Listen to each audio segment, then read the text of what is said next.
గారికి అండ్ శిరీష్ గారికి వేదికపైకి ఆహ్వానం పలుకుదాము. శ్రీ వెంకటేశ్వర క్రియేషన్స్ అంటేనే ఫ్యామిలీ ఆడియన్స్కి ఎంతో దగ్గరైనటువంటి ఒక బ్యానర్గా గుర్తింపు ఉన్న విషయం మనందరికీ తెలిసిందే. దాన్ని మరింత స్ట్రాంగ్గా సాలిడ్గా చేసినటువంటి సినిమా సంక్రాంతికి వస్తున్నాం. హార్టీ కంగ్రాచులేషన్స్ రాజు గారు అండ్ శిరీష్ గారు.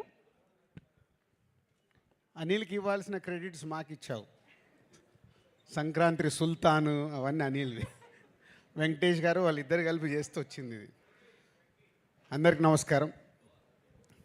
లైఫ్లో యావరేజ్ సినిమాలు చూసాం, ఫ్లాపులు చూసాం, హిట్లు చూసాం, సూపర్ హిట్లు చూసాం, బ్లాక్ బస్టర్స్ చూసాం,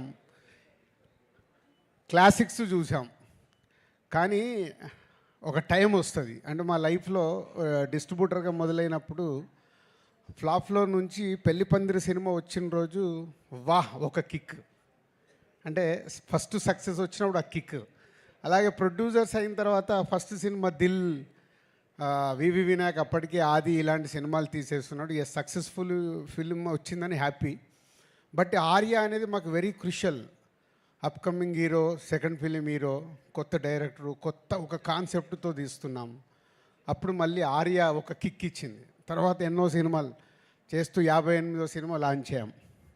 ఈ 58th ఫిలిం ఎంత స్పెషల్ అయిపోయిందంటే ఒక అద్భుతం, ఒక మహా అద్భుతం, ఊహించని అద్భుతం జరిగితే ఎలా ఉంటుందో లైఫ్లో అలాంటి మూమెంట్లో ఉన్నాం మేము లాస్ట్ 3 days నుంచి.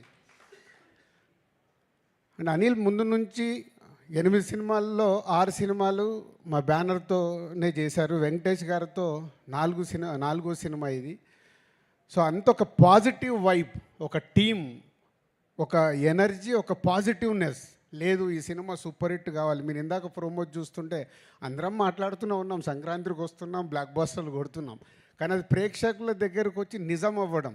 అప్పటి వరకు మాట్లాడింది మా ఊహ, మేము అనుకుంది ప్రేక్షకులకు రీచ్ అవుతే బాగుండనే ఆలోచనలతోనే మాట్లాడతాం. కానీ ప్రేక్షకుల దగ్గరికి వెళ్ళి అంత అద్భుతమైన రెస్పాన్స్ రావడం ఈ సంక్రాంతి వస్తున్నాంకి అనిల్ ఆ సాంగ్లో ఎందుకు పెట్టాడో తెలియదు. బ్లాక్ బాస్టర్ పొంగల్, అది మాకైతే బ్లాక్ బాస్టర్ పొంగల్ అయింది. ఈ సంక్రాంతి ఫర్ ఎవర్. ఇంకా మేము 20 ఏళ్ళు, 30 ఏళ్ళు, 40 ఏళ్ళు సినిమా తీసిన ఈ 2025 సంక్రాంతిని అయితే మర్చిపోలేము. Thank you Anil and Venkatesh గారు. ఇందాక నేను చెప్పాను 4 సినిమాలు. ఎప్పుడు నేను చెప్తూనే ఉంటాను వెంకటేష్ గారి గురించి మాట్లాడాల్సి వచ్చినప్పుడు is only producers hero. Producers గురించి ఆలోచించి సినిమా రిలీజ్ అయ్యాక కూడా ఇప్పుడు అనిల్కు 100 ఐడియాలు ఉండొచ్చు డిఫరెంట్గా ప్రమోషన్ చేద్దామని. అక్కడ ఆ హీరో నిలబడ్డప్పుడే ఆ ప్రమోషన్లు అవుతాయి. అనిల్ ప్రతి తాటికి వెంకటేష్ గారు ఉండి ఆ ప్రమోషన్లు చేయించినందుకు సార్ మీకు హ్యాట్స్ ఆఫ్. ప్రతి డైరెక్టరు ఇలాంటి కొత్త థాట్స్ ఆలోచించి ప్రమోషన్ చేస్తే ఎంత అద్భుతం జరుగుద్దో మళ్ళొకసారి ప్రూవ్ చేసావు అనిల్. ప్రతి ఒక్కరు మేము కూడా మళ్ళీ నేర్చుకోవాల్సిన టైం వచ్చింది. ప్రతి సినిమాకి ప్రమోషన్స్ అనేది డైరెక్టర్ థాట్ని అందరూ 360 degreesలో అందరం మేము చేసినప్పుడే ఆ సినిమా ఇంత అద్భుతంగా రీచ్ అవుతుంది, అద్భుతమైన ఓపెనింగ్ తీసుకుంటుంది అనేది ప్రూవ్ అయింది. Thank you Anil.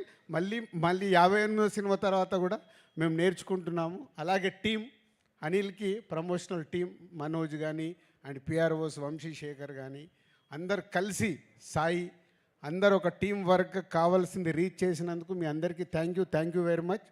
And technicians గురించి, ఆర్టిస్టుల గురించి ఎంత మాట్లాడినా అందరం అదే మాట్లాడాలి. అందరు కలిసి ఈ సినిమాని ఇంత అద్భుతంగా మలిచినందుకు, ప్రేక్షకులు కూడా ఈ సినిమాని ఇంత అద్భుతంగా మలిచి మాకు మా యూనిట్కి ఒక అద్భుతం అయిన సినిమాని అందించినందుకు thank you very much. Thank you sir. Thank you so much. Sirish గారు సార్, ఈరోజు మీరు మాట్లాడాల్సిందే.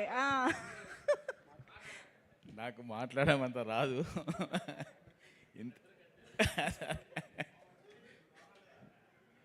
ఇంతటి పెద్ద విజయాన్ని అందించిన తెలుగు ప్రేక్షకులకు మొదట థ్యాంక్స్. నేను అనిల్ గురించి చాలా మాట్లాడాలనుకుంటా, కానీ అక్కడ మాట్లాడాలనుకుంటా ఇక్కడికి వచ్చేసరికి మర్చిపోతా. అనిల్, ఫస్ట్ నేను థ్యాంక్స్ చెప్పాల్సింది ఎన్టీఆర్ ఆర్ట్స్ హరి గారికి. ఆయన లేకపోతే ఆ రోజు మేము పటాస్ అనే సినిమా చూడకపోతే అనిల్ మాకు ఈరోజు లేడు. ఆ రోజు సినిమా చూడడం, ఆ సినిమా చేయడం, ఆ రోజు మా కాంపౌండ్లోకి వచ్చిన అనిల్ని మేము బయటకు పోనివ్వడం లేదు. మేమంటే అంత ఇష్టమేమో ఆయన కూడా పోవాలనుకోవడం లేదు. ఫస్ట్ ఆయనకు థ్యాంక్స్ చెప్పాలి. ఆయన లేకపోతే ఈరోజు యాజ్ అండ్ టుడే ఈరోజు మేము లేం. బికాస్ మాకు జరిగిన ప్రాబ్లంకి ఎప్పుడు అనేవాడు అనిల్ సినిమా షూటింగ్ జరుగుతున్నప్పుడల్లా, సార్ ఈ సినిమా మీ టోటల్ ప్రాబ్లం సాల్వ్ చేస్తుందని. పైన తదాస్తు దేవతలు అన్నారేమో, నిజమేమో, ఈరోజు నిజమైంది. మేం బావిలో పడిపోతున్నామని ఎంతమంది సంతోషపడుతున్నా అక్కడ పడ్డామనే లోపలనే పక్కన చూసుకుంటే వాళ్ళ పక్కన ఉన్నాం. ఆ credit goes to only Anil. Thank you very much Anil. Venkatesh గారు నిర్మాతల హీరో, ఆయన ఎప్పుడు ఇలా కాలర్ ఎగిరేస్తూ నడుస్తుంటాడు. అది ఓన్లీ నిర్మాత సన్గా ఆయన ఎప్పుడు నిర్మాత క్షేమం కోరుకుంటాడు కాబట్టి ఇప్పటికీ ఆయన కాలర్ ఎగిరేస్తూనే ఉన్నాడు. Thank you sir, thank you very much. Thank you so much Sirish garu. So next నుంచి నేను మాట్లాడడం తగ్గియాలి, సిరీస్ స్టార్ట్ చేయాలి. So thank you G V garu. Prasad ఐమాక్స్లో cinema చూసి కిందికి దిగుతుంటే F2 ఎంత చేసింది సార్ గ్రాస్ అని అడిగారు. 130, 140 ఏదో ఉందండి అని. ఇది 200+ సార్ అని మార్నింగ్ షో అవగానే చెప్పిన జీవి గారికి థ్యాంక్ యూ అండి. అంటే ఒక మీడియా పర్పస్ పాయింట్ ఆఫ్ వ్యూలో ఒక సినిమా చూసినప్పుడు ఇది 200 కోట్ల సినిమా అవుద్దని మొదటి షోకే చెప్పారు. థ్యాంక్ యూ, అది నిజం అవ్వబోతుంది. So thank you very much మీకు. Thank you so much Raju గారు అండ్ శిరీష్ గారు. నాకు యాక్చువల్లీ పెదరాయుడు సినిమాలో ఎంఎస్ నారాయణ గారి డైలాగ్ గుర్తొస్తుంది. మేము ఇప్పటివరకు చూడని 2 విషయాలు అనిల్ గారి దయ వల్ల చూడగలిగాము. ఇళ్లలో పాతుకుపోయినటువంటి ఆడవాళ్ళందరినీ థియేటర్స్ దగ్గర చూస్తున్నాము.